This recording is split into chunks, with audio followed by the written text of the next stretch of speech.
السلام علیکم ورحمۃ اللہ وبرکاتہ۔ الحمد للہ رب العالمین، والصلاة والسلام على سید الانبیاء والمرسلین، نبینا محمد وعلى آلہ وصحبہ اجمعین، اما بعد۔ یقول اللہ سبحانہ وتعالی: قل اب اللہ وآیاتہ ورسولہ کنتم تستہزئون، وقال تعالی: فسوف یأتیہم انباء ما كانوا به یستہزئون۔ محترم اور معزز حاضرین و حاضرات، الحمدللہ اللہ کے فضل و کرم سے عقیدے کی کلاسز چل رہی ہیں۔ ما قبل 2 سے 3 درسوں میں دین کا مذاق اڑانا، اس کے اسباب کیا ہو سکتے ہیں، اس کے حوالے سے موضوع شروع ہوا تھا، اور شروعات میں بتایا گیا کہ دین اسلام کی بنیاد اصل میں اللہ سے محبت، اس کے رسول سے محبت اور دین اسلام سے محبت سے شروع ہوتی ہے۔ اور یہ پروان کب چڑھتی ہے؟ جب انسان اللہ کی تعظیم کرتا ہے، اس کے رسول کی تعظیم کرتا ہے، دین اسلام کی تعظیم کرتا ہے، تب جا کر اس کا ایمان کہیں، اس کا اسلام کہیں آگے بڑھتا ہے، اور وہ اللہ اس کے رسول تک کیا ہے، مقبول ہو سکتا ہے۔ لیکن دور حاضر کے اندر ہم نے دیکھا ہے کہ بہت سارے لوگ ایسے ہیں جنہوں نے دین اسلام کے مذاق اڑانے کو عام بات سمجھا ہے۔ وہ اس کی خطرناکی کو نہیں جانتے۔ وہ نہیں جانتے کہ اگر کوئی آدمی کتنا بھی بہترین اللہ کا عبادت گزار ہو، لیکن شیطان دل میں داخل ہو جائے، اللہ اس کے رسول یا دین اسلام کا مذاق اڑانے پر اسے مجبور کر دے، یا وہ شیطان کے دھوکے میں آ کر ایسا کوئی کام انجام دے دے، تو یقین جانیے وہ آدمی اپنی تمام عبادتوں کو برباد کر کے بیٹھے گا، بلکہ اس کا ایمان غارت ہو جائے گا، بلکہ وہ اللہ تعالیٰ کا بہت بڑا نافرمان بن جائے گا۔ سوال یہ ہے کہ استہزاء جو عربی لفظ ہے، جس کا مطلب مذاق اڑانا ہے، یہ استہزاء کہتے کسے ہیں؟ قرآن میں کہ اللہ تعالیٰ نے اس لفظ کا استعمال کیا ہے، اور شریعت میں جب دین کا مذاق اڑانا یا شریعت اسلامیہ کا مذاق اڑانا کہا جاتا ہے، تو اس سے کیا مراد ہو سکتا ہے؟ انشاءاللہ تعالیٰ اس کی طرف اور روشنی ڈالیں گے۔ بات اگر یہ لفظ استہزاء کی جائے، ہزأ یہ عربی کے لفظ سے شروع ہوتا ہے، اس کے بہت سارے معنی ہوتے ہیں۔ ہزأ الرجل عربی میں کہا جاتا ہے جب انسان مر جاتا ہے، ٹھیک ہے۔ ایک معنی کہا جاتا ہے انسان حرکت دے، کسی چیز کو ہلائے، وہ بھی اس کا معنی مراد ہوتا ہے۔ ایک معنی کسی چیز کو توڑنا۔ تو عربی میں یہ تینوں معنی، بلکہ ایک لفظ ہزأ، اس کا مطلب مذاق اڑانا، کسی کو کمتر سمجھنا، یہ بھی استعمال ہوتا ہے۔ تو یہ لغوی انداز سے لفظ ہزأ کا معنی ہوا۔ بات اگر قرآن کی کریں، قرآن میں اللہ سبحانہ و تعالیٰ نے اس لفظ کا استعمال کیا، جیسے قرآن میں اللہ کہتا ہے انما نحن مستہزئون، ہم تو بس ہنسی مذاق کر رہے تھے، ہم مذاق اڑا رہے تھے۔ تو اللہ تعالیٰ نے ان کے جواب میں کہا اللہ یستہزئ بہم، یہ اللہ کا، اس کے رسول کا، اس کی شریعت کا کیا مذاق اڑائیں گے؟ اللہ خود ان کے مقابلے میں ان کا مذاق اڑاتا ہے۔ تو قرآن کے اندر اللہ سبحانہ و تعالیٰ نے اس لفظ کا استعمال کیا ہے، بلکہ قرآن میں ایک جگہ اللہ نے فرمایا وَلَقَدِ اسْتُهْزِئَ بِرُسُلٍ مِّن قَبْلِكَ فَحَاقَ بِالَّذِينَ سَخِرُوا مِنْهُمْ مَا كَانُوا بِهِ يَسْتَهْزِئُونَ، کہ آپ سے قبل بہت سارے رسولوں کا مذاق اڑایا گیا، تو اللہ تبارک و تعالیٰ نے ان کے مذاق اڑانے کی وجہ سے اللہ نے ان پر عذابات کو نازل کر دیا، کیونکہ اللہ کا مذاق، اس کے رسول کا مذاق، اسی طرح شریعت اسلامیہ کا مذاق، یہ اللہ کو غصہ دلاتا ہے، بلکہ یہ اللہ کے عذاب کا حقدار انسان کو بناتا ہے۔ سب سے پہلے قرآن میں اس لفظ کا جو استعمال ہوا ہے، اس کا مطلب ہی مذاق اڑانا ہے۔ جیسے میں نے ایک آیت پڑھ کر سنائی، قل اب اللہ وآیاتہ ورسولہ کنتم تستہزئون، اللہ نے کہا اے منافقو یہ تو بتاؤ، کیا تم اللہ، اس کی نشانیاں، اس کے رسول کا مذاق اڑاتے ہو؟ تم تو ایمان لانے کے بعد کفر کا کام تم نے انجام دیا ہے۔ تو پتہ یہ چلا کہ قرآن و حدیث میں اس لفظ کا استعمال مذاق اڑانے کے لیے ہوا ہے، لہذا عربی کے اندر جب استہزاء کہا جائے گا تو مذاق اڑانا ہی مراد ہوگا۔ اب شریعت، علماء اکرام مذاق اڑانا جو لفظ استہزاء ہے، اس کا کیا مطلب معنی مراد لیتے ہیں؟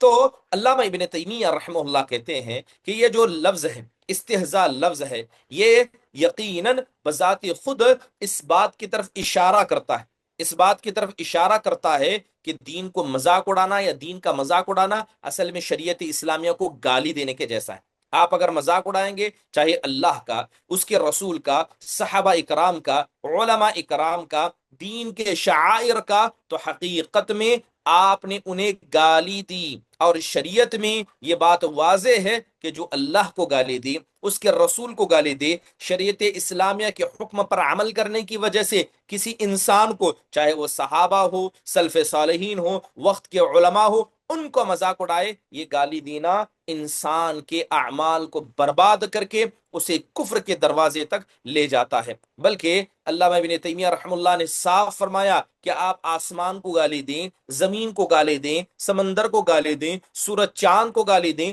نماز ہو، زکوٰۃ ہو، حج ہو، یہ اسلام کے جو احکامات ہیں اسے گالی دیں، یہ تمام چیزیں انسان کو ایسی خطرناکی کی طرف لے جاتی ہیں جو اسے کفر تک پہنچا سکتی ہے۔ بلکہ علامہ ابن تیمیہ رحم اللہ نے کہا مذاق اڑانا، گالی دینا اور کسی کے مقام کو نیچا گرانا، یہ تمام کے تمام کام مذاق اڑانے کے اندر آ جاتے ہیں۔ مثال کے طور پر آپ نے اللہ پر طعنہ کس دیا، آپ نے رسول صلی اللہ علیہ وسلم پر طعنہ کس دیا، آپ نے کوئی زبان سے ایسا لفظ کہا جس کی وجہ سے اللہ، اس کے رسول، شریعت اسلامیہ کو حقیر سمجھا جائے یا ان کے مقام کو گرا کر بات کیا، ایسا آدمی ظالم ہے، مذاق اڑانے والا ہے، اور یہ کبیرہ گناہوں میں ایسا گناہ کرنے والا ہے جو گناہ اس کے اعمال کو برباد کر کے جہنم تک اسے لے جانے والا ہے۔ خود قرآن میں اللہ نے کیا کہا؟ وَيْلٌ لِكُلِّ هُمَزَةٍ لُمَزَةٍ۔ ابن کثیر رحم اللہ کہتے ہیں کہ حمز کہتے ہیں زبان کے ذریعے کسی کی لان تان کرنا، اور لمز کہتے ہیں انسان کو حقیر سمجھنا، اس کو کمتر جاننا۔ بلکہ سفیان الثوری رحم اللہ کہا کرتے تھے کہ حمز زبان سے مذاق اڑانے کو کہتے ہیں، اور لمز جو ہے آنکھ سے کسی کو حقیر سمجھنے کو کہا جاتا ہے۔ تو شریعت نے اس کام کو ناجائز قرار دیا ہے، بلکہ کبیرہ گناہوں میں سے اس کا شمار کیا ہے۔ اب اگر کوئی آدمی چاہے اپنی زبان سے ہو، اپنی آنکھ کے اشارے سے ہو، ہاتھ سے ہو، پیر سے ہو، اگر اللہ اس کے رسول کا مذاق اڑاتا ہے، یہ شریعت اسلامیہ کی کسی بھی معتبر حکم کا مذاق اڑاتا ہے، چاہے وہ قصدن کرے، مذاق کے طور پر کرے، وہ آدمی استہزاء بالدین کے مسئلے میں شامل ہو جاتا ہے، اور ایسا آدمی بالاتفاقی طور پر کفر کے دروازے تک پہنچ جاتا ہے۔ محترم حاضرین، جب ایک انسان مذاق اڑاتا ہے، چاہے کسی بھی چیز کا، شریعت کے کسی حکم کا مذاق اڑائے، تو ظاہری بات ہے کچھ نہ کچھ ریزنز ہوں گے، کچھ اسباب ہوں گے، جن اسباب کی بنیاد پر ہی وہ ایسا کام کرے گا۔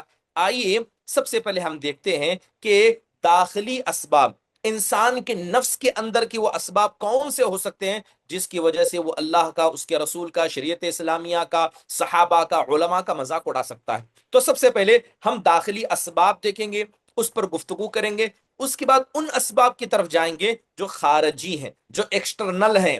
چلیے بات اگر داخلی اسباب کی کریں جس کی وجہ سے انسان شریعت کا مذاق اڑاتا ہے، تو سب سے پہلا سبب جو نظر آتا ہے وہ حقد ہے، انسان کا دل میں جلن رکھنا ہے۔ انسان کیا کرے؟ دین سے اپنے آپ کو بڑا سمجھے، علماء سے اپنے آپ کو بڑا سمجھے، ان پر تکبر کرے، اور تکبر کرتے کرتے حقد کو اپنے نفس کے اندر کیا ہے، اور ان کی حقارت کو اپنے آپ کو بہتر سمجھنے لگ جائے۔ محترم حاضرین، یہ جو حقد ہے جسے حسد بھی کہا جاتا ہے، جبکہ حسد الگ ہے، حقد الگ ہے۔ بات اگر حقد کی کریں، بے شک اللہ تبارک و تعالیٰ نے جب ہمارے باپ آدم کو پیدا کیا، انہیں زمین پر اتارا، تو اللہ تبارک و تعالیٰ نے بتا دیا کہ اے آدم، تمہاری اولاد میں دو طرح کے لوگ ہوں گے، ایک اہل خیر و سعادہ ہوں گے، یہ کون ہوں گے؟ جو انبیاء کی اتباع کریں گے، اور ایک اہل شر و فساد ہوں گے، یہ کون ہوں گے؟ ان کا ایک ہی واضح علامت بتائی گئی کہ یہ اللہ، اس کے رسول کے ساتھ تکبر کا معاملہ کرنے والے ہوں گے، اور یہ شیطان کے متبع ہوں گے۔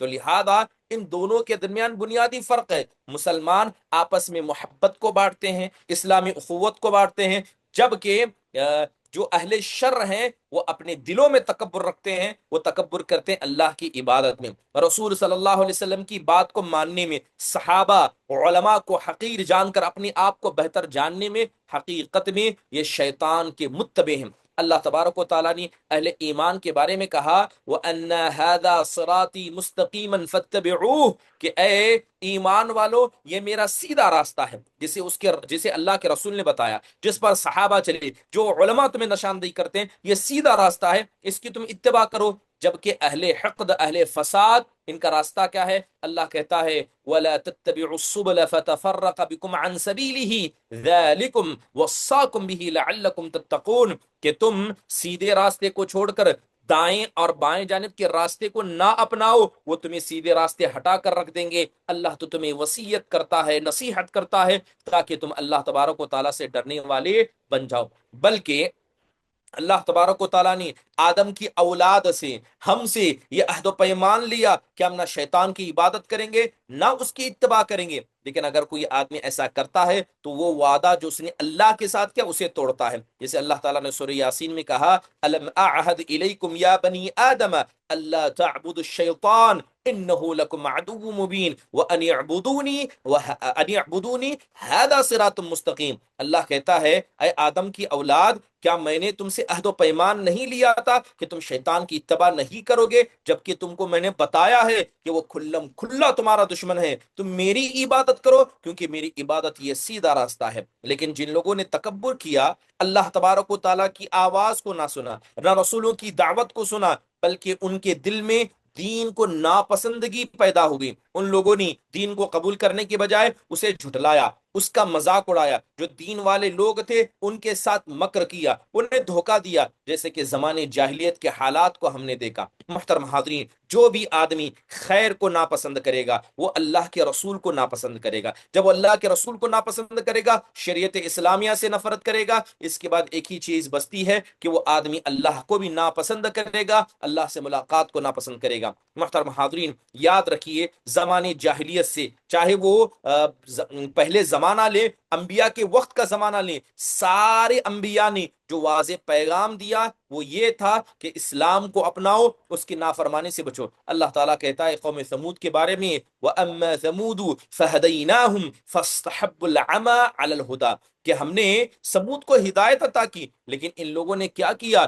ہدایت کو چھوڑ کر گمراہی کو اپنے لیے اپنایا۔ حضرت نوح آئے، حضرت عاد آئے، حضرت لوط آئے، کیا ان انبیاء نے دین اسلام کے پیغام کو نہیں پہنچایا؟ وَلُوطًا إِذْ قَالَ لِقَوْمِهِ أَتَأْتُونَ الْفَاحِشَةَ مَا سَبَقَكُمْ بِهَا مِنْ أَحَدٍ مِّنَ الْعَالَمِينَ إِنَّكُمْ لَتَأْتُونَ الرِّجَالَ شَهْوَةً مِّن دُونِ النِّسَاءِ بَلْ أَنْتُمْ قَوْمٌ مُسْرِفُونَ وما كان جواب قومه إلا أن قالوا أخرجوهم من قريتكم إنهم أناس يتطهرون۔ اور حضرت لوط اپنی قوم کے پاس گئے اور کہنے لگے کہ تم ایسے فحش کام کو انجام دیتے ہو کہ عالمین میں، یعنی اس روئے زمین میں ایسا کسی نے کام نہیں کیا، تم عورتوں کو چھوڑ کر مردوں سے اپنی شہوت کو پورا کرتے ہو، تم تو آگے بڑھ جانے والی قوم ہو۔ ان کی قوم کا جواب یہی تھا کہ ایسے پاک لوگ جو زیادہ پاک بننے کا ناٹک کرتے ہیں ان کو اپنے گاؤں سے نکالو۔ یہ کیوں کہا؟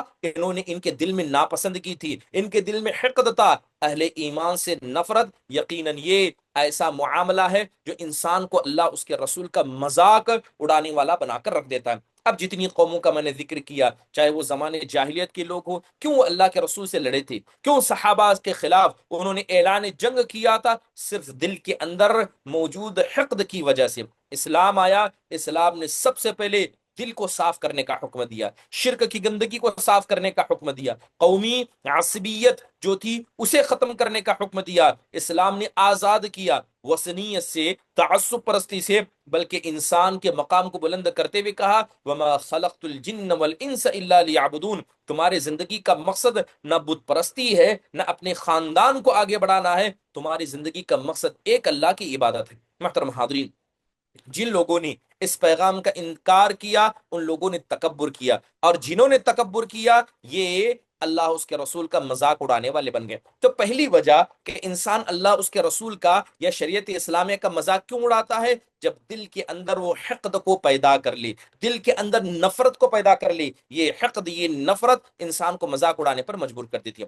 دوسری وجہ جس کی وجہ سے انسان اللہ اس کے رسول کا یہ شریعت اسلامیہ کا مذاق اڑاتا ہے، اور یہ داخلی اسباب میں سے ہے، وہ حسد ہے، وہ حسد ہے۔ امام غزالی رحمہ اللہ بڑی پیاری بات کہتے ہیں کہ اس بات کو جان لو کہ کسی بھی نعمت پر جب انسان حسد کرتا ہے تو دو حالتیں اس کی زندگی میں ہوتی ہیں۔ امام غزالی رحمہ اللہ کیا کرتے ہیں کہ جب کسی نعمت پر آپ حسد کریں گے تو دو حالتیں ہوں گی۔ پہلی چیز ہے کہ اس نعمت کو آپ ناپسند کریں گے، وہ جو نعمت ہے جس پر آپ نے حسد کیا اس کو آپ ناپسند کریں گے، اس کے ختم ہونے کی تمنا کریں گے۔ محترم حاضرین، اور دوسری وجہ یہ ہے کہ جب وہ ختم ہو جائے گی تو آپ کے دل میں خوشی ہوگی، اور یہ خوشی یہ نفرت کی شکل میں بڑھتی رہے گی، یہ بڑھتی رہے گی، تو یہ دو چیزیں انسان کے ساتھ ہوں گی۔ یاد رکھیے، پہلی چیز حرام ہے، اور ایسا کام ایک کافر، فاسق اور فاجر ہی کر سکتا ہے کہ جب دین اسلام کے حقائق سامنے آئے وہ دین اسلام سے حسد کرنے والا بن جائے۔ یاد رکھیے، نبی کریم صلی اللہ علیہ وسلم کے دشمنوں نے،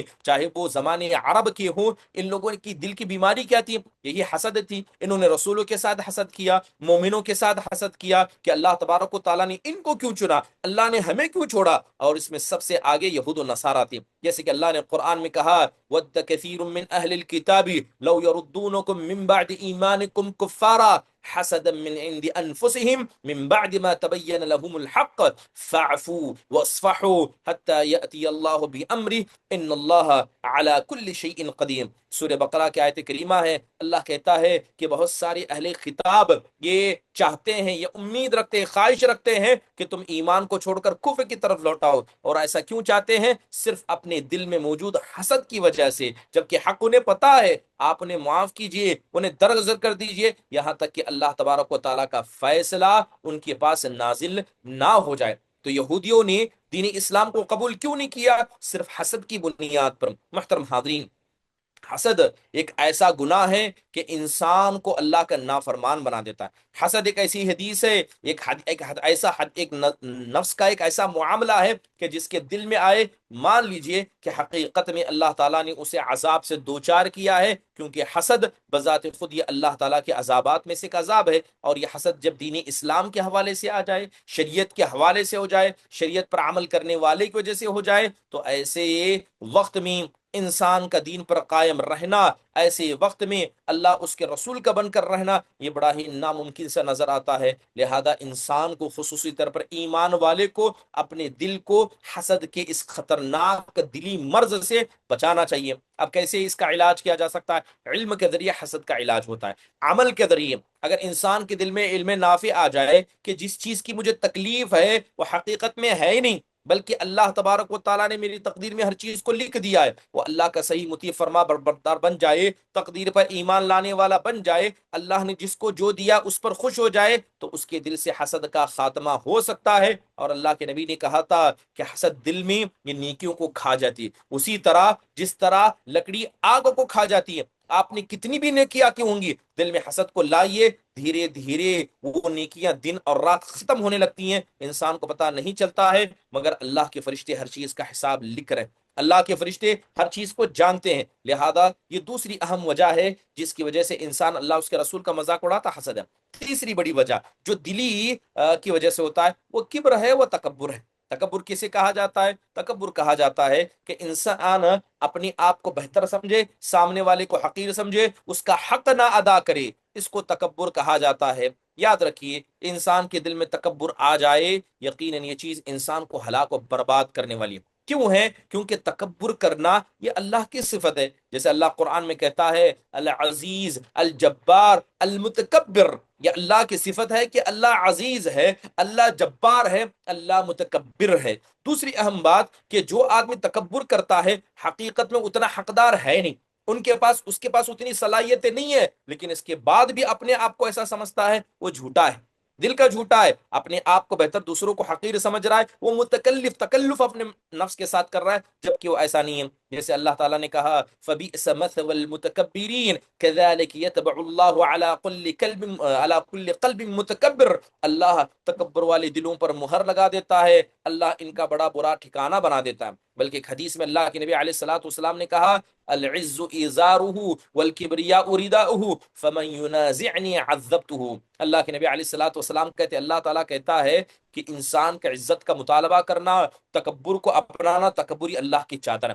جو آدمی اس میں اللہ کے ساتھ شامل ہونا چاہے گا، یقیناً یہ کہ اللہ کہتا ہے اللہ تعالیٰ اس کو عذاب دے گا، اللہ اس کو سزا دے گا۔ بلکہ آپ نے کہا لا يدخل الجنت من كان في قلبه مثقال ذرة من کبر، کہ جس آدمی کے دل میں ایک ذرے کے مانند برابر بھی تکبر ہوگا، ایسا آدمی جنت میں جا نہیں سکتا، کیونکہ یہ تکبر انسان کو جنت میں جانے سے روک کر رکھے گا۔ محترم حاضرین، یقیناً یہ تکبر اگر دین اسلام کے تعلق سے آئے، آپ اللہ کی بات کو نہیں مانتے، کیوں میں مانوں؟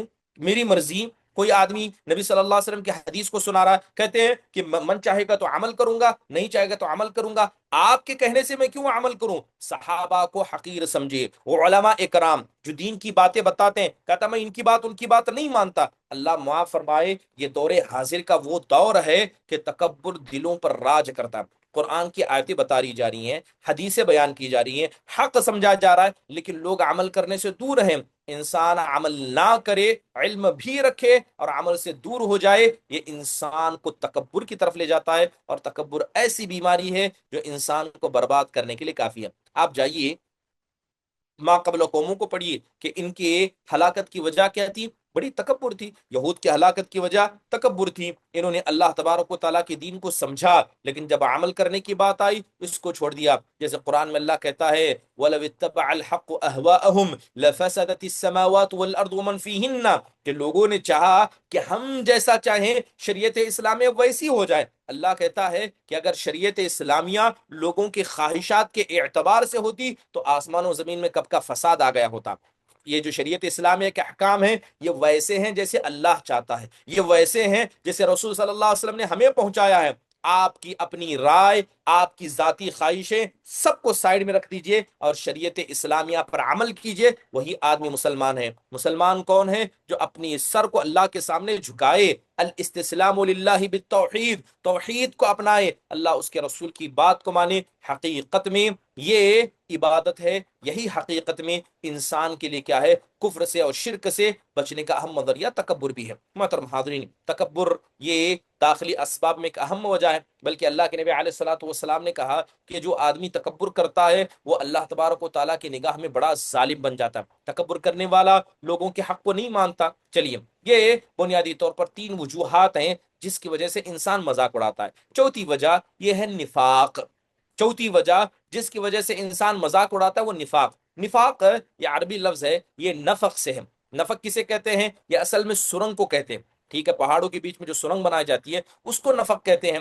اور نفاق کو نفاق اس لیے کہتے ہیں، اصل میں جو نفق ہے یہ چوہے کے اس بل کو کہا جاتا ہے جس کا منہ ایک ہے مگر راستے بہت سارے، اس کو نفق کہا جاتا ہے۔ اسی سے نفاق ہے کہ منافق کیا کرتا ہے؟ اپنا صاف ستھرا چہرہ، اپنے آپ کو مسلمان بتاتا ہے مگر اس کے دل میں کفر ہے، شرک ہے، بدعت ہے، ہزاروں قسم کی خرافات ہیں، لیکن ظاہر میں اپنے آپ کو اچھا بتاتا ہے، اسلام کو ظاہر کرتا ہے، کفر کو دل میں چھپاتا ہے۔ یاد رکھیے یہ کام جسے ہم نفاق کہتے ہیں، کفر کو دل میں پسند کرنا، اسلام کو ناپسند کرنا، حقیقت میں یہ اسلام کو برباد کرنا ہے۔ بلکہ نفاق اگر یہ عقیدے کے اندر آ جائے اس آدمی کو وہ کافر، خالص کافر کر دیتا ہے، اور اگر یہ نفاق اعمال کے اندر آ جائے تو انسان کو منافق، عملی منافق بنا دیتا ہے، اور ایسا کبیرہ گناہ ہے جو کبیرہ گناہ آگے چل کر کیا ہے؟ آدمی کو شرک کی طرف لے جاتا ہے۔ آپ جائیے اسلامی سلطنتوں کو دیکھیے، مکہ مدینہ کے حالات دیکھیے، خاص کر یہ نفاق کا مسئلہ نبی صلی اللہ علیہ وسلم جب مدینہ پہنچے تب جا کر وہاں جو وقت میں ایک بدعت ایجاد ہوئی، ایک نیا طرز، ایک مسلمان تھا ایک کافر تھا، تیسری کوئی چیز نہیں تھی، لیکن مدینہ میں آنے کے بعد کچھ لوگوں نے نفاق کو بنا کر مسلمان، منافق اور کافر یہ تیسری قسم بنا دی، اور ان منافقوں نے اسلام کو کیسے نقصان پہنچایا، کیسے ہجرت کے وقت میں انہوں نے اللہ کے نبی علیہ الصلوۃ والسلام کا ارادہ کیا، جب مدینہ میں تھے کیسے کلمات آپ کے بارے میں پھیلائے، اسلام کو کیسا بدنام کرنا چاہا، مشرکوں کی کیسے مدد کی، اہل کتاب کی کیسے مدد کی، یہودیوں کو کیسے ابھارا، اسلام دشمنی کو کیسے اپنایا، اس کے ہزاروں قصے آپ شریعت اسلام کے اندر پڑھ سکتے ہیں کہ ان لوگوں نے، خاص کر منافقوں نے، اسلام کو نقصان پہنچانے میں کیسا کیسا کام کیا۔ اللہ کے نبی کے پاس آتے اور کہتے قالوا انا معکم انما نحن مستہزئون،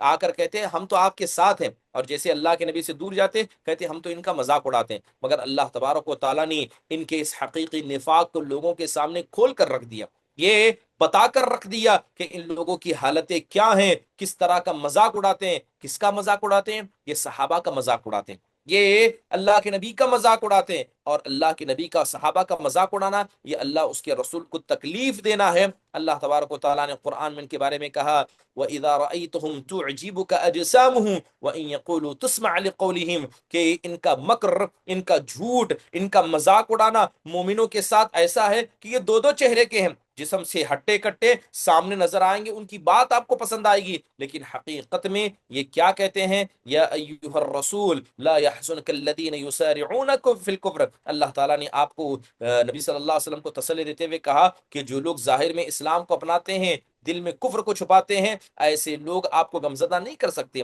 یہ منافقوں نے نبی صلی اللہ علیہ وسلم کا مذاق اڑایا۔ محترم حاضرین، یہ چوتھی وجہ ہے جس کی وجہ سے اسلام شریعت، ایک آدمی کیا کرتا ہے؟ شریعت اسلامیہ کا مذاق اڑاتا ہے۔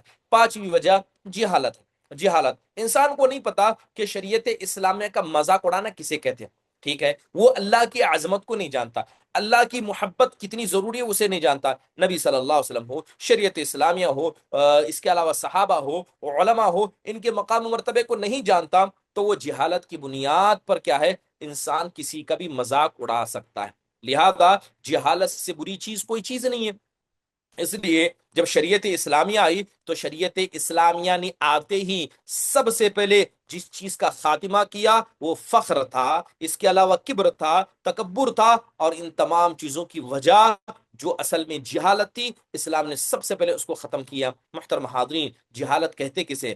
جہالت کا مطلب یہ ہے کہ انسان کے پاس علم نہ ہو، وہ جاہل ہو، جو اصل علم ہے وہ نہ ہو تو جاہل ہے۔ بعض لوگوں نے کہا کہ حق کو چھوڑ کر باطل کو حق سمجھنا یہ جہالت ہے، یعنی جو صحیح ہے اس صحیح کو آپ نہ جانیں، بلکہ جو غلط ہے اس غلط کو آپ صحیح سمجھیں، اس کو اسلام نے جہالت سے تعبیر کیا ہے۔ محترم حاضرین، اللہ تبارک و تعالیٰ نے شریعت اسلامیہ نے جناب محمد الرسول اللہ صلی اللہ علیہ وسلم نے حدیثوں کے اندر اس جہالت کے خلاف جنگ کا اعلان کیا ہے۔ جگہ جگہ علم سے نوازا گیا۔ ایک حدیث میں آپ نے کہا اذا كان احدكم صائما فلا يرفث ولا يجهل، آپ نے کہا جب تم میں کا کوئی آدمی روزے میں ہو تو وہ بے فضول باتیں نہ کرے اور نہ جہالت کا کام کرے، جہالت کا کام نہ کرے۔ اب علماء نے کہا کہ روزے کی حالت میں جہالت کا مطلب کیا ہے؟ باطل کام کرنا، ایسا کام کرنا جو اللہ اس کے رسول کو ناپسند ہے، یقیناً یہ کام برا ہے۔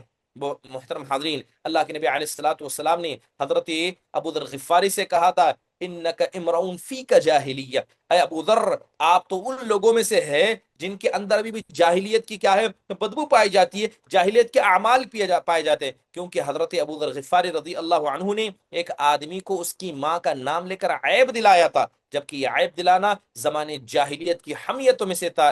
اذ جعل الذین کفروا فی قلوبہم الحمیۃ حمیۃ الجاہلیہ۔ محترم حاضرین، جہالت جو امام ابن قیم رحم اللہ کہتے ہیں کہ جہالت دو طرح کی ہوتی ہے۔ پہلی جہالت کہ انسان کے پاس حق کا علم نہ ہو، نفع بخش علم انسان کے پاس نہ ہو، نہ اس کے پاس واجبات ہو، نہ واجبات کے تقاضے ہو۔ جیسے قرآن میں اللہ تعالیٰ نے کہا کہ جو آدمی حق چیز کا علم نہیں رکھتا اس کو بھی شریعت اسلام جاہل کہتی ہے۔ جیسے قرآن میں اللہ تعالیٰ نے حضرت موسیٰ کا قول نقل کیا جب حضرت موسیٰ نے کہا اعوذ باللہ ان اکون من الجاہلین، اے اللہ تعالیٰ میں اس بات سے تیری پناہ مانگتا ہوں کہ میں جاہلوں میں سے ہو جاؤں۔ خاص کر جب ان کی قوم والوں نے کہا اتتخذونا ہزوا، اے موسیٰ آپ ہمارے ساتھ مذاق کرتے ہیں کیا؟ کہا کہ نہیں، میں تمہارے ساتھ مذاق کر کے میں جاہلوں میں سے نہیں ہونا چاہتا۔ حضرت یوسف الصدیق نے کہا تھا وَإِلَّا تَصْرِفْ عَنِّي كَيْدَهُنَّ أَصُبْ إِلَيْهِنَّ وَأَكُن مِّنَ الْجَاهِلِينَ، کہا اے اللہ تعالیٰ میں اس کبیرہ گناہ کو انجام دے دوں جسے تو نے حرام قرار دیا ہے،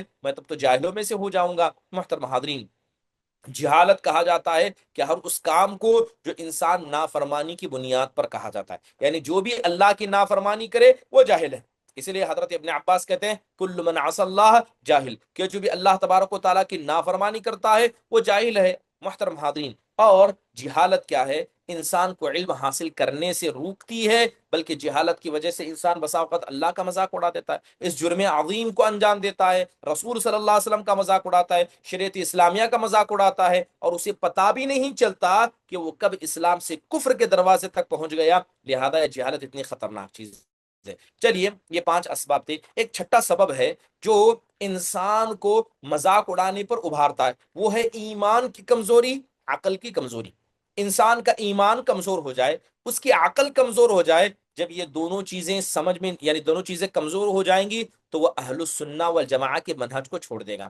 اس کا قول کچھ ہوگا، اس کا عمل کچھ ہوگا، اور اسے سمجھ میں نہیں آئے گا کہ کیا صحیح ہے کیا باطل ہے۔ اب ایمان کی کمزوری کتنی خطرناک چیز ہے. قرآن میں اللہ تعالیٰ ایمان والوں کے بارے میں کہتا ہے انما المؤمنون الذین اذا ذکر اللہ وجلت قلوبہم، کہ جو لوگ اللہ پر ایمان لائے ہیں اور حقیقی طور پر ان کے دلوں میں ایمان ہے، ان کے دل اللہ کے خوف سے لرز جاتے ہیں. جب قرآن کی آیتیں تلاوت کی جاتی ہیں ان کا ایمان بڑھ جاتا ہے اور اللہ پر توکل پڑ جاتا ہے. اگر کوئی آدمی قرآن کی تلاوت کو سنتا ہے اس کے ایمان میں اضافہ نہیں ہوتا ہے، اللہ کا ذکر آنے کے بعد اس کا دل نہیں ڈرتا ہے، اللہ پر توکل نہیں بڑھتا ہے، تو ظاہری بات ہے کہ اس آدمی کا ایمان کمزور ہے. اللہ نے قرآن میں کہا والذین اہتدوا زادتہم ہدی وآتاہم تقواہم، ایمان بڑھتا ہے، ایمان گھٹتا ہے. محترم حاضرین، ایمان کے گھٹنے بٹنے پر انسان کو ایمان رکھنا چاہیے. محترم حاضرین، بات اگر مذاق اڑانے کی کریں، یاد رکھیے جس آدمی کا ایمان کمزور ہو جائے، جس آدمی کی عقل کمزور ہو جائے، وہ ہر آتے جاتے شبہ کو اپنائے گا. جو بھی آدمی کچھ بھی کہے گا ہر چیز کو صحیح سمجھے گا، اور خود اس کا ایمان جب کمزور ہوگا تو ایمان برائی سے اسے نہیں روکے گا.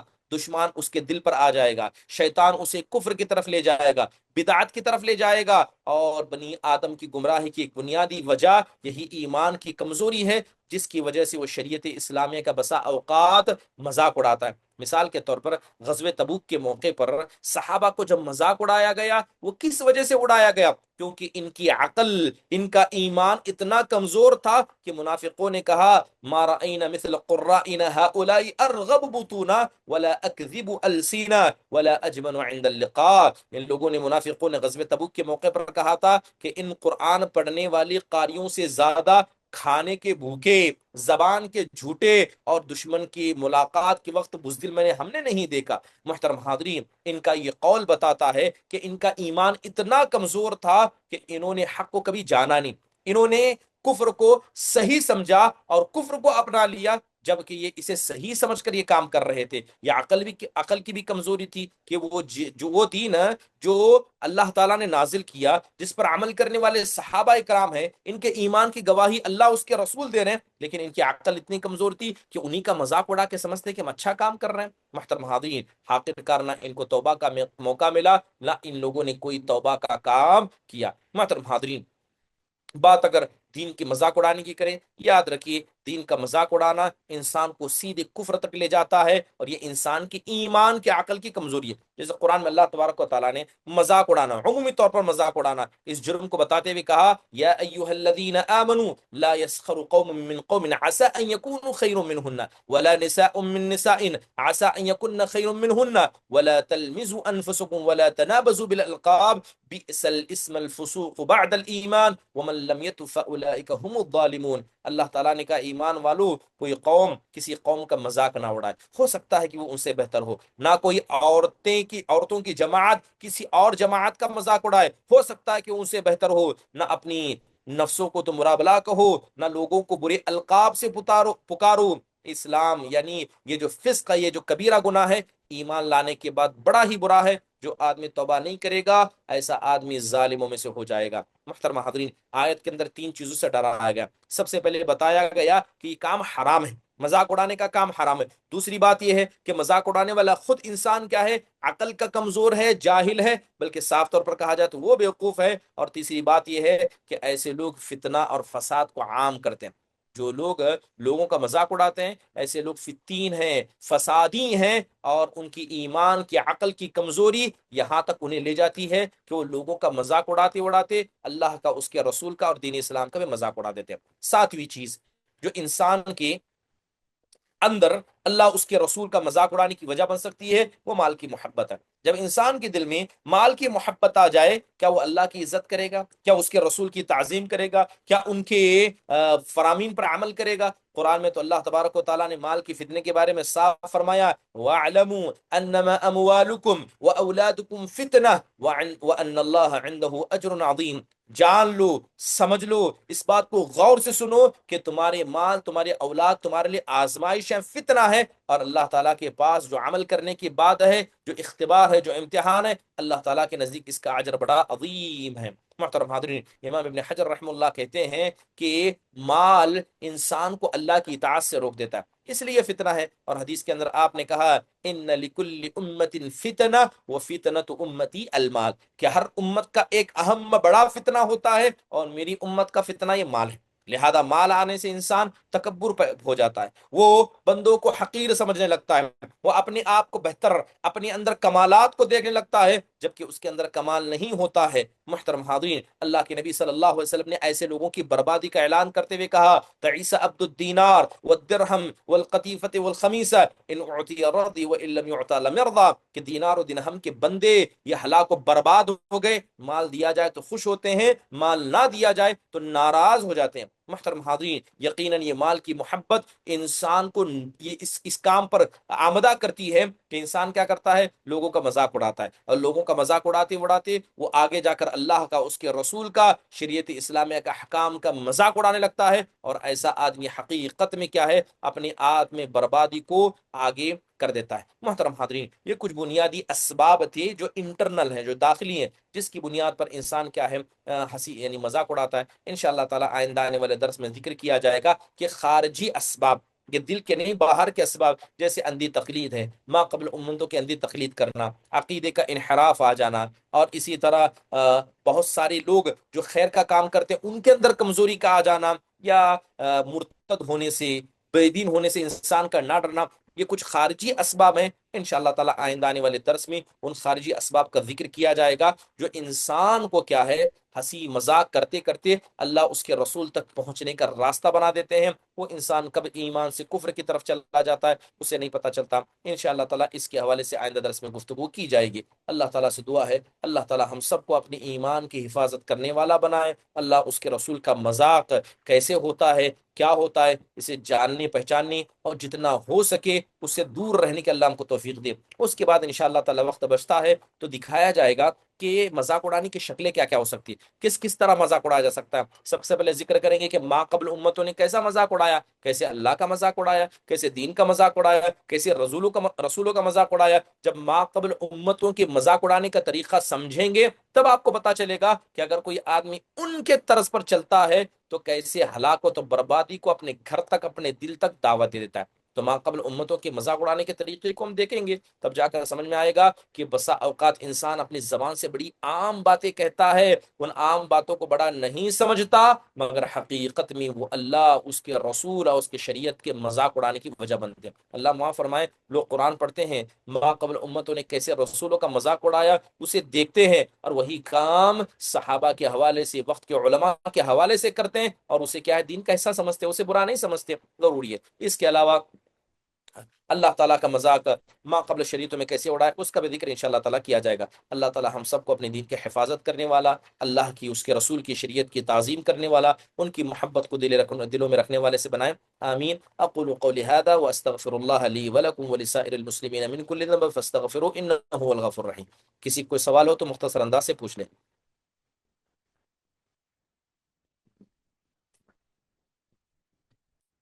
شگفتہ۔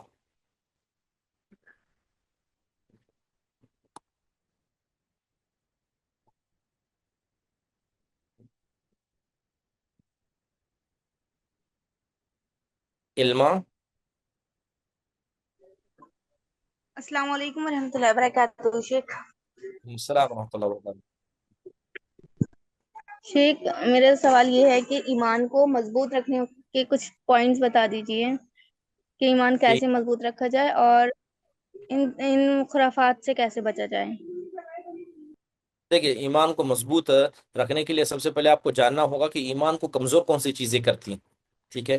تو ایمان کو کمزور کرنے والی چیزوں میں سب سے پہلے اللہ تبارک و تعالیٰ کے نافرمانی ہے، اور ایمان کو مضبوط کرنا ہے تو اللہ تعالیٰ کی اطاعت کیجیے، عمل کیجیے، اور سب سے اہم چیز ہے اللہ سے دعا کرنا۔ مومن کا سب سے بڑا ہتھیار کیا ہے؟ دعا ہے۔ اللہ سے دعا کرنا کہ اللہ تعالیٰ میری ایمان کی حفاظت کرے، اور اس کے علاوہ جتنا ہو سکے اللہ اس کے رسول کی اطاعت کرنا ہر چھوٹی چھوٹی بڑی چیز پر۔ آج وہ وقت ہے کہ لوگ سنتوں کو نہیں اپناتے، سنتوں کو حقیر سمجھ کر چھوڑ دیتے ہیں، نیکیوں کو حقیر سمجھتے ہیں۔ نیکیوں کو حقیر سمجھنا حقیقت میں ایک خود بذات خود ایک گناہ ہے۔ مثال کے طور پر سنتیں جنہوں لوگوں نے بلا دیا، مسواک کی سنت ہے، کتنے لوگ عمل کرتے ہیں؟ تو ہر چھوٹی بڑی سنتوں پر عمل کیجئے، انشاءاللہ تعالی اسی سے آپ کا ایمان مضبوط ہوگا۔ دوسری اہم بات، جتنا ہو سکے اپنے دامن کو حرام چیزوں سے بچا کر رکھنا، کیونکہ حرام چیزیں یہ ایمان کو بری طرح کمزور کر دیتی ہیں۔ ایک تو حرام ہوا، اس کے بعد مکروہ چیزیں، اور ہر گناہ یہ ایمان کو کمزور کر دیتا ہے۔ اس کے علاوہ اہم چیز جس کی وجہ سے انسان کا ایمان مضبوط ہوتا ہے، وہ اپنے دامن کو بچانا شبہات سے، شہوات سے، عمومی طور پر گناہوں سے۔ جی شگفتہ۔ جی السلام علیکم ورحمۃ اللہ وبرکاتہ، جزاکم اللہ خیرا کثیرا۔ السلام ورحمۃ اللہ میرا وبرکاتہ، حیاک سوال اللہ۔ یہ تھا کہ آج کل دیکھو دین تو بہت آسان ہے، لوگوں نے بہت مشکل بنا دیا ہے۔ اب ہوں ہر چیز میں بہت اڑچنیں آتی ہے، مان کے چلو کہ پورا ایک کانٹے دار بچھے ہوئے ہیں، بس بچ بچ کے نکلنا ہے۔ اب فار ایگزامپل یہ میرے سگے بھائی کی شادی ہے، لیکن اہل حدیث ہے، لیکن اہل حدیث صرف نام کے ہونے سے کچھ نہیں ہوتا، تو نام کے ہے، مطلب کہ عمل کچھ بھی نہیں ہے۔ تو ایسی شادیوں میں کیا اپنے سگے بھائی کی شادی بھی چھوڑ سکتے کیا اس وجہ سے؟ دیکھیے، اصل میں جہاں تک بات نافرمانیوں کی ہے، گناہ کی ہے، یہ بنیادی طور پر آپ کو بات سمجھنی ہوگی کہ اسلام نے جب بھی نافرمانیوں کو دیکھا، انسان کیا کہے؟ سب سے پہلے ہاتھ سے روکنے کا حکم دیا۔ ہاتھ سے نہیں روک سکتے، زبان سے روکے، زبان سے نہیں روکتے، دل سے برا جانیے۔ تو اگر آپ کے اپنے گھر کا مسئلہ، ہاتھ سے روکنے کی کوشش کیجیے، زبان سے روکنے کی کوشش کیجیے۔ اب اتنا کرنے کے بعد بھی نہیں رکتے ہیں، تو دو آپ کے پاس اختیار ہے۔ اگر آپ شادی میں جاتے ہیں تو اس نیت سے جائیے کہ ہم ان کو سمجھائیں گے۔ اگر لگتا ہے کہ میں سمجھاؤں گا، نہیں مانیں گے، تو کم از کم ان کو یہ بتا دیں کہ میں آپ کی شادی میں نہیں آ رہا ہوں، نہیں آ رہی ہوں، صرف ان گناہوں کی وجہ سے، کیونکہ اللہ کی نافرمانی کی جاتی ہے۔ اور آپ کے نہ جانے سے اگر ان کو فرق پڑتا ہے، بالکل مت جائیے، لیکن آپ کے نہ جانے سے ان کو فرق نہیں پڑتا ہے، بلکہ دوریاں اور بڑھیں گی، بلکہ آپ کی کوئی بات وہ نہیں مانیں گے، تو جائیے، جا کر وہاں نصیحت کیجیے، یہ زیادہ بہتر ہے۔ جی بہتر تو ہے، لیکن یہ مان کے چلو ہمیں دوسروں کو سمجھانا تو آسان پڑتا ہے، لیکن اپنوں کو سمجھانا ذرا مشکل ہو جاتا ہے، کہ اس میں وہ ہمارے دیکھیے سب سے پاسٹ کو اہم لے کر چیز، ہم کو کہتے ہیں نا، 100 چوہے بھی لکھا کے بلی حج کو چلی۔ اللہ تعالیٰ نے تم کو جس عمر میں ہدایت دے دی نا، تو تمہاری عمر تک آتے آتے ہم کو بھی ہدایت مل جائے گی۔ یہ مطلب لوگوں کے جواب ہوتے ہیں، تو اللہ رحم اپنے کرے۔ لوگ کو دیکھیے، سمجھانا تھوڑا مشکل ہو جاتا ہے، باقی ایسے اللہ وقت میں جب ہدایت دینے انسان، والا، جس کو ہدایت دے اللہ۔ جی دیکھیے، ایسے وقت میں جب انسان کمزور ہو جائے، مطلب اپنے ہتھیار کو ڈال دے، میں نے سمجھایا، نہیں مان رہے، نہیں مان رہے، اس وقت انبیاء نے سب سے اہم چیز جس کا سہارا لیا وہ دعا ہے۔ آپ ان کے لیے نام لے لے کر دعا کیجیے، اللہ ان کو ہدایت دے، اللہ ان کو ہدایت دے، اللہ ان کو ہدایت دے۔ ان کے لیے صبح شام دعا کیجیے، کیونکہ یہ دعا سے بڑھ کر مومن کا کوئی ہتھیار نہیں ہے۔ آپ جتنی بھی بے محنت کریں شک۔ گے، اللہ تعالیٰ کی توفیق ہی اصل ہے۔ لیکن کب تک ہم کو سمجھانا ہے؟ وَاعْبُدْ رَبَّكَ حَتَّىٰ يَأْتِيَكَ الْيَقِينُ۔ ہم کو نتیجہ نہیں دیکھنا، میں نے سمجھایا، نہیں مانے، نہیں مانے، نہیں مانے، وہ اللہ تبارک و تعالیٰ جانتا، وہ جانتے ہیں۔ ہمارا کام ہے جب تک ہم زندہ ہیں، سامنے والا زندہ، ہم سمجھاتے رہیں گے۔ اگر نہیں بھی مانتے، اداس ہونے کی ضرورت نہیں ہے، آپ اپنا کام کر رہے ہیں، اور آپ کے کام سے آپ کو ثواب مل رہا ہے، ان کی غلطیوں کا نقصان آپ نہیں پا پائیں گے۔ لیکن روکنا، جب ملے تب روکنا، اور اللہ سے ان کے لیے دعا کرنا۔ نہ ہدایت آپ کے ہاتھ میں ہے، نہ ہدایت ان کے ہاتھ میں، ہدایت تو اللہ تعالیٰ کے ہاتھ میں ہے۔ جی جزاکم اللہ خیرا کثیرا، بے شک بے شک، وہ بس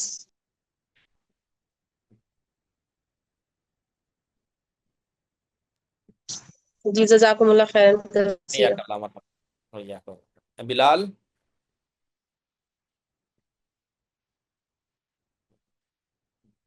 السلام علیکم شیخ۔ وعلیکم السلام ورحمۃ اللہ وبرکاتہ۔ شیخ میں نیا نیا ایمان لایا ہوں ابھی، ابھی 7 8 مہینہ ہو گیا ہے شیخ۔ اچھا، کیا ہے نا، ماشاء اللہ۔ ممبئی میں رہتا ہوں، اور نا فیملی کے ساتھ نہیں رہتا ہوں، اور ادھر اتنے فتنے ہیں نا شیخ، مطلب زیادہ کر کے لیڈیز لوگ کا فتنہ ہے شیخ۔ اس سے بچنا کیسا وہ سمجھ میں نہیں آ رہا شیخ۔ گناہ ہو جا رہے، توبہ کر رہے، پھر سے گناہ ہو رہے، پھر توبہ کر رہے، پھر گناہ ہو رہے شیخ، اور ماحول دینی ماحول ہے نہیں۔ اور اس کے لیے ایمان تازہ کرنے کے لیے شیخ میں جاتا ہوں کن فقیہ مرکز، آپ کو پتہ رہے گا، امام بخاری، ڈاکٹر عبید الرحمان، ادھر جانا پڑتا ہے شیخ سنڈے کے دن۔ سنڈے کے دن چھٹی رہتی خالی، باقی دن کام کرتا ہوں۔ تو شیخ اس سے کیسا بچا جائے فتنوں سے؟ دیکھیے، جہاں تک بات فتنوں کی ہے، خواتین کا فتنہ جو ہے یہ سب سے پہلے شروع ہوتا ہے آنکھ سے۔ اسی لیے صرف سورہ نور میں اللہ تعالیٰ نے 14 طریقے بتائے زنا سے بچنے کے، اور اس میں سب سے پہلا طریقہ نگاہ. نگاہ کو نیچے رکھیے. کب نیچے رکھیے نگاہ کو؟ جب آپ پبلک میں ہوں، اکیلے ہوں، موبائل فون میں ہوں، ہر جگہ نگاہ کو اپنے صاف رکھیے. اور دوسری بات یہ ہے کہ دل کی بیماری، خاص کر یہ خواتین کے فتنوں سے بچنا، یہ دل کی بیماریوں میں سے ہے. ایسا کیوں ہے؟ کیونکہ اللہ تعالیٰ نے عورتوں کی محبت مردوں کے دل میں ڈال کر رکھی ہے. آپ اس سے بچ نہیں سکتے، اس سے بھاگ نہیں سکتے. ٹھیک ہے، آپ بالغ ہیں، شادی شدہ ہیں، شادی کر لیجئے، یہ فتنہ کم ہو جائے گا. اپنے گھر میں زیادہ رہیے، یہ فتنہ اور کم ہو جائے گا. اللہ سے دعا کیجئے، اللہ چاہے تو اس فتنے سے بچ بھی جائیں گے. اور رہی دوسری بات ہے کہ جب انسان بازار میں گھومتا ہے، خاص کر بڑے شہروں میں رہتا ہے، تو ایسے فتنے عام ہوتے ہیں. نگاہوں کی حفاظت سب سے اہم ذریعہ ہے. اللہ تبارک و تعالیٰ سب کو ہدایت دے. اللہ تعالیٰ ایسے ہی دین پر آپ کو قائم و دائم رکھے. فاطمہ.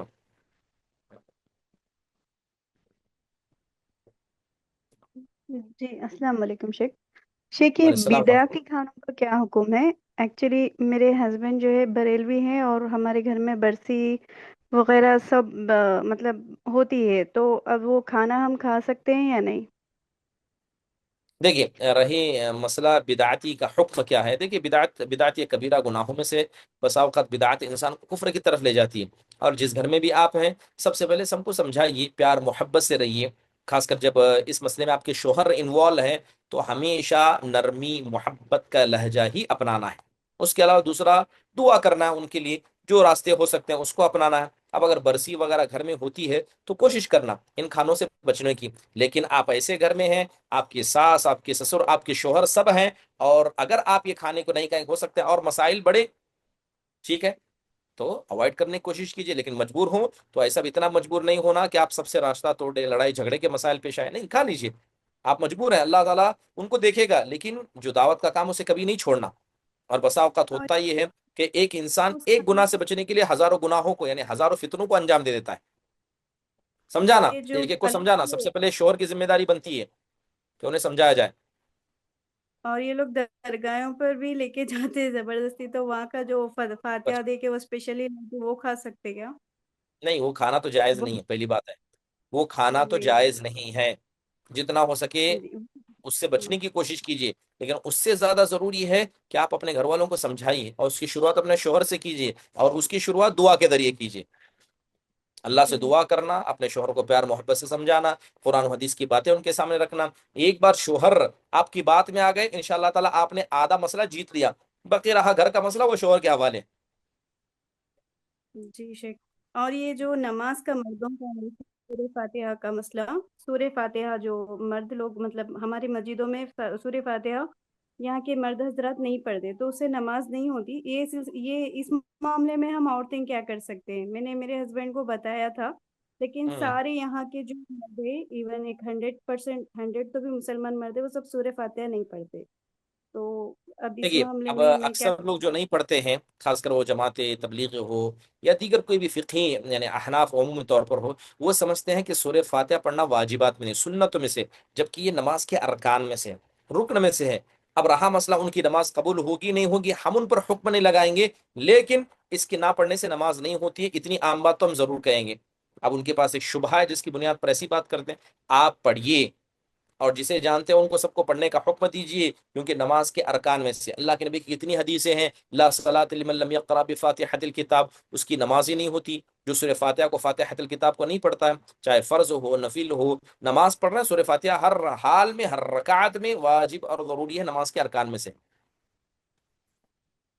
جزاک اللہ خیر ان کا. حیاک اللہ.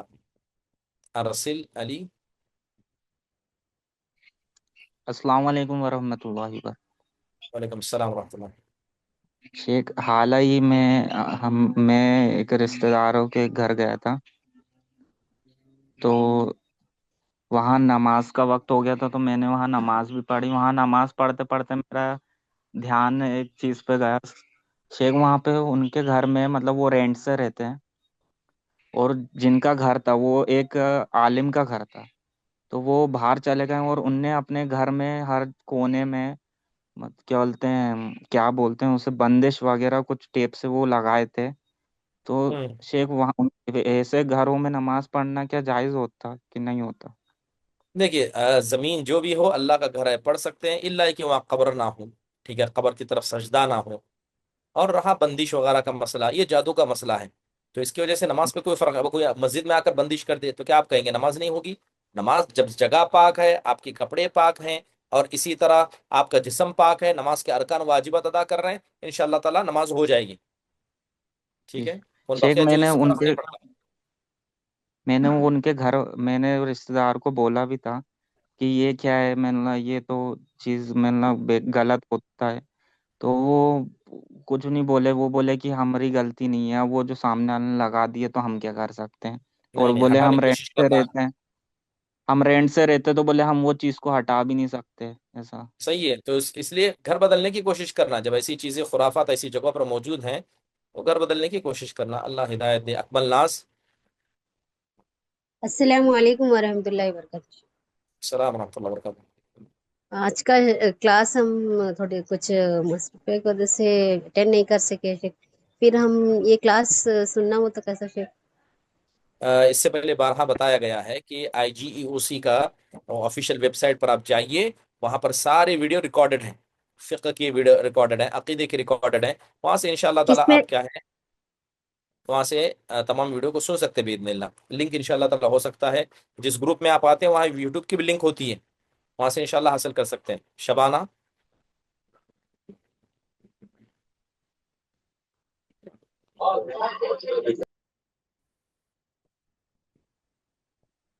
شیخ شبانہ.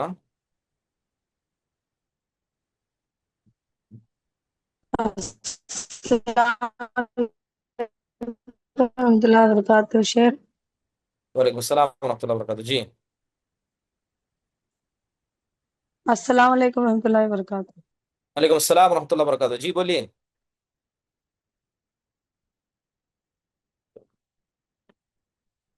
آخری سوال ہے انشاءاللہ تعالیٰ. صوبیہ. السلام علیکم ورحمۃ اللہ وبرکاتہ. شیخ علیہ السلام ورحمۃ اللہ جی، وبرکاتہ. جی یہ میرے سسرال میں شیخ یہ 12 ربیع الاول کو جھنڈا چڑھایا گیا تھا چھت پہ، تو وہ کیسا ہے شیخ؟ وہ صحیح ہے یا غلط ہے وہ؟ غلط ہے جھنڈا ونڈا چڑھانا. آپ جھنڈا چڑھانے کا مطلب یہ ہے کہ جو عید ہے یعنی جو میلاد ہے آپ اس کی تعظیم کر رہے ہیں، بدعات کی تعظیم کر جی رہے ہیں، نہیں کرنا چاہیے. اگر کوئی گھر میں جی کر رہا ہے تو نصیحت کیجیے، سمجھائیے. نہ آپ کو بدعات میں جانا ہے، نہ اس کا سہارا بننا، نہ اس کا مددگار بننا ہے. جی جی، میں گئی نہیں، میں تو الحمدللہ سے نہیں گئی، بٹ مجھے وہی میرے دل میں یہی لگا کہ یہ بدعت ہے، اسے نہیں کرنا غلط ہے، چاہیے. نہ بدعات جی کرنا چاہیے نہ اس کا ساتھ دینا چاہیے. جی انشاءاللہ. جزاک ٹھیک ہے، اللہ خیر. جزاک اللہ. سیدہ نیلوفر. السلام علیکم ورحمۃ اللہ وبرکاتہ. السلام ورحمۃ اللہ وبرکاتہ. شیخ میرا سوال کلاس کے تعلق سے نہیں تھا. جی پوچھیے. یہ میرا کچھ ایسا روٹین ہے شیخ، تھوڑا مطلب دین کے کام میں تھوڑا روٹین ہے میرا، اس وجہ سے ہے نا کوشش کر رہا ہوں، میں کوشش کرے بھی تو ہے نا مغرب مس ہو جا رہی. مطلب بس اسٹاپ پہ آ کے 6 بجے ایسا 6 سے پہلے بیٹھ رہے، کوشش کر رہے، بس کا انتظام مطلب ٹائم پہ بس نہیں آ رہی، بس نہیں آنے کی وجہ سے مغرب مس ہو رہی. حالانکہ وضو میں رہتے بس میں ادا کریں گے بولے تو ویسی سہولت نہیں، بس فل رہتی، رش رہتی، نماز ادا کرنے جیسی سہولت نہیں ہو رہی. تو یہ ڈیلی کا روٹین ہمارا ہے جانا، اور اب مغرب جلدی ہو رہی سوچتے مغرب کا ایسا حال ہو رہا تو کیا اب کیا حل ہے اس کا، وہ سمجھ میں نہیں آ رہا. مطلب دیکھیے سب سے نماز تو پہلی قضا بات ہے ہے. نماز جی کے مسئلے میں اللہ نے کہا ان الصلاۃ کانت علی المؤمنین کتابا موقوتا. اللہ تعالیٰ نے نماز کو اس کے وقت پر فرض کیا ہے، تو ہر نماز کو وقت پر پڑھنا ہے. اب آپ یہ کبھی مت سوچئے کہ میں قضا کر لوں گا. قضا کرنے کی نیت سے نماز میں تاخیر کرنا بذات خود گناہ ہے. قضا اس وقت کریں گے جب غلطی سے چاہ کر بھی آپ نماز کو نہیں ادا کر پائے، نہیں ہو پائی نماز، کوشش کی نہیں ہو پائی. اگر آپ نماز کو وقت پر پڑھنا ہے بس میں صحیح لیکن وقت پر پڑھیے. قضا کروں گی نہیں گھر میں جا شیخ، کے نہیں. اگر ہو بس میں سکتا ہے پڑھنے بس میں پڑھنا بالکل، ممکن ہے. جی بس میں پڑھنے بالکل مطلب فل رش رہتی، کبھی سیڑھیوں پہ ٹھہرنا پڑتا، ہاں ایسا نہیں، مسئلہ اگر ایسا ہے. مسئلہ ہے تو جی جی کوئی دوسرا راستہ نکالیں قریب میں، جہاں کوئی مسجد ہو، کسی کا گھر ہو، پہچان ہو. ٹھیک ہے، لیکن نماز کو وقت پر پڑھنے کی کوشش کیجیے. آپ کوشش کیجیے انشاءاللہ تعالی اللہ تعالیٰ ضرور راستہ کھولے گا. دعا کیجیے اللہ سے. نہیں انسان کے کوشش دل تو کی کرے تھے. جی